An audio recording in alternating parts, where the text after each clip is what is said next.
Hello everyone, welcome to my YouTube channel. ఒకవేళ YouTube మన ఛానల్ని టర్మినేట్ చేసినా లేకపోయినా రిమూవ్ చేసినా మన ఛానల్ని ఎలా రికవర్ చేసుకోవాలో ఈ వీడియోలో చెప్తా. వీడియో లాస్ట్ వరకు చూడండి.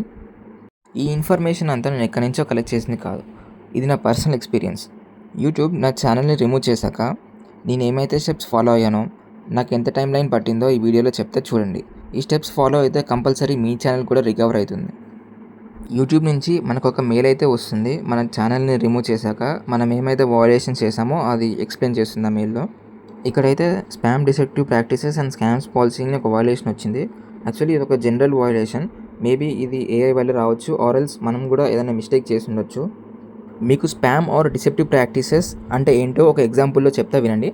సో మీరు ఒక యూట్యూబ్ ఛానల్లోకి వెళ్ళి వాళ్ళ కామెంట్ సెక్షన్లో ప్లీజ్ సపోర్ట్ మై ఛానల్ లేకుంటే please subscribe to my YouTube channel అని మెన్షన్ చేసినా అది స్పామ్ ఆర్ డిసెప్టివ్ ప్రాక్టీసెస్ కిందకే వస్తుంది.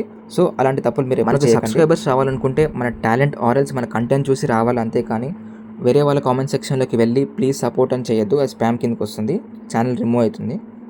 ఒకవేళ ఈ మిస్టేక్స్ ఏం చేయకపోయినా యూట్యూబ్ మీ ఛానల్ రిమూవ్ చేసిందంటే కొన్నిసార్లు అది యూట్యూబ్ ఏఐ తప్పు కూడా అయి ఉండొచ్చు. యూట్యూబ్ పంపించిన మెయిల్లో మనం ఏం వయలేషన్ చేసామో చెప్తుంది, యూట్యూబ్ పాలసీ ఏంటో చెప్తుంది, అలాగే మన ఛానల్ ఎలా ఎఫెక్ట్ అవుతుందో చెప్తుంది. ఒకవేళ మనం ఏం తప్పు చేయకపోయినా మన ఛానల్ రిమూవ్ చేశారంటే మనం అపీల్ చేసుకోవచ్చు. సో మీకు అక్కడ అపీల్ ఆప్షన్ కనిపిస్తుంది. మనం అపీల్ ఆప్షన్ సెలెక్ట్ చేసుకున్నాక మనకు ఒక పేజ్ అయితే ఓపెన్ అవుతుంది.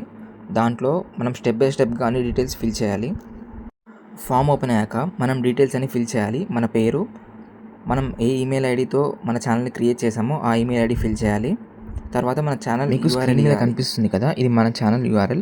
అలాగే మీ సస్పెండ్ అయిన ఛానల్ యూఆర్ఎల్ ఆ ఫామ్లో ఫిల్ చేయండి.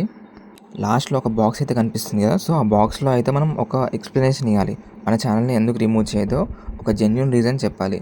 మనం ఏం కమ్యూనిటీ గైడ్లైన్స్ని మిస్యూజ్ చేయలేదు, సో మన ఛానల్ రిమూవ్ చేయొద్దు అని ఒక ఎక్స్ప్లెనేషన్ అయితే ఇవ్వాలి. మీ ఛానల్లో ఏమైనా కాపీరైట్ ఇష్యూస్ ఉన్నా లేకుంటే మీరు ఏమైనా స్పామ్ చేసినా మీ ఛానల్ రికవరీ కావడం కష్టమే. ఎందుకంటే యూట్యూబ్ ఇప్పుడు మీ ఛానల్ని మాన్యువల్గా రివ్యూ చేస్తుంది. ఒకవేళ మీరు ఏ మిస్టేక్ చేయకుండా మీ ఛానల్ యూట్యూబ్ రిమూవ్ చేసిందంటే మీరు ఒకసారి అపీల్ చేశాక కంపల్సరీ మీ ఛానల్ అయితే రికవరీ అవుతుంది. నేను అపీల్ చేశాక నేను ఇంకో మెథడ్ కూడా యూజ్ చేశాను. నేను ట్విట్టర్లోకి వెళ్ళి నా యూట్యూబ్ ఛానల్ సస్పెండ్ అయిపోయింది ఆర్ రిమూవ్ అయిపోయింది, నేను అన్ని కమ్యూనిటీ గైడ్లైన్స్ని ఫాలో అయ్యాను, అయినా నా ఛానల్ రిమూవ్ చేశారు, ఇది కంపల్సరీ యూట్యూబ్ నుంచి ఏదైనా మిస్టేక్ అయ్యి ఉండొచ్చు అని యూట్యూబ్ వాళ్ళని ట్యాగ్ చేసి ట్విట్టర్లో అయితే ఒక పోస్ట్ క్రియేట్ చేశాను. ఈ మెథడ్ ఎందుకు యూజ్ చేశా అంటే ట్విట్టర్లో మనకి వాళ్ళ దగ్గర నుంచి కొంచెం తొందరగా రెస్పాన్స్ వస్తుంది. నాకైతే వాళ్ళ దగ్గర నుంచి ఒక రెస్పాన్స్ వచ్చింది. ట్విట్టర్లో ఏమైనా రెస్పాండ్ అయ్యారంటే your channel is back or active again అని రెస్పాండ్ అయ్యారు. మీరు అక్కడ చూడొచ్చు యూట్యూబ్ టీమ్ నుంచి after checking it looks like your channel is already active అని. ఇప్పుడు నా ఛానల్ రికవరీ కావడానికి ఎంత టైం పట్టిందో చెప్తా. 3rd అక్టోబర్ నా ఛానల్ అయితే రిమూవ్ అయిపోయింది. మళ్ళీ 9th అక్టోబర్ నా ఛానల్ అయితే యాక్టివ్ ఆర్ రికవరీ అయిపోయింది. ఓవరాల్గా అయితే మనకు ఒక 6 days పట్టింది మన ఛానల్ రికవరీ కావడానికి. రికవరీ అయ్యాక మళ్ళీ మనకు ఒక మెయిల్ వస్తుంది యూట్యూబ్ నుంచి. వాళ్ళు మెయిల్లో ఏం మెన్షన్ చేశారంటే after taking another look it is not in violation of our terms of service, we have lifted the suspension of your account and it is active once again అని mention చేశారు. Thank you for your patience while we reviewed this case. Me channel ఎటువంటి violation చేయలేదు, మా నుంచి కొన్నిసార్లు mistakes అవుతుంటాయి, we hope you understand. లాస్ట్లో అయితే వాళ్ళు ఒక సారీ చెప్పారు మనకైతే, we are sorry for any inconvenience caused అని. ఇప్పుడైతే మన ఛానల్ కంప్లీట్గా రికవరీ అయిపోయింది. ఈ వీడియో చూసి ఎవరైనా ఛానల్ రికవరీ అయ్యిందంటే మన కామెంట్ సెక్షన్లో మెన్షన్ చేయండి. ఈ వీడియో మీకు యూస్ఫుల్ అండ్ హెల్ప్ఫుల్ అనిపించిందంటే మన ఛానల్ సబ్స్క్రైబ్ చేయండి.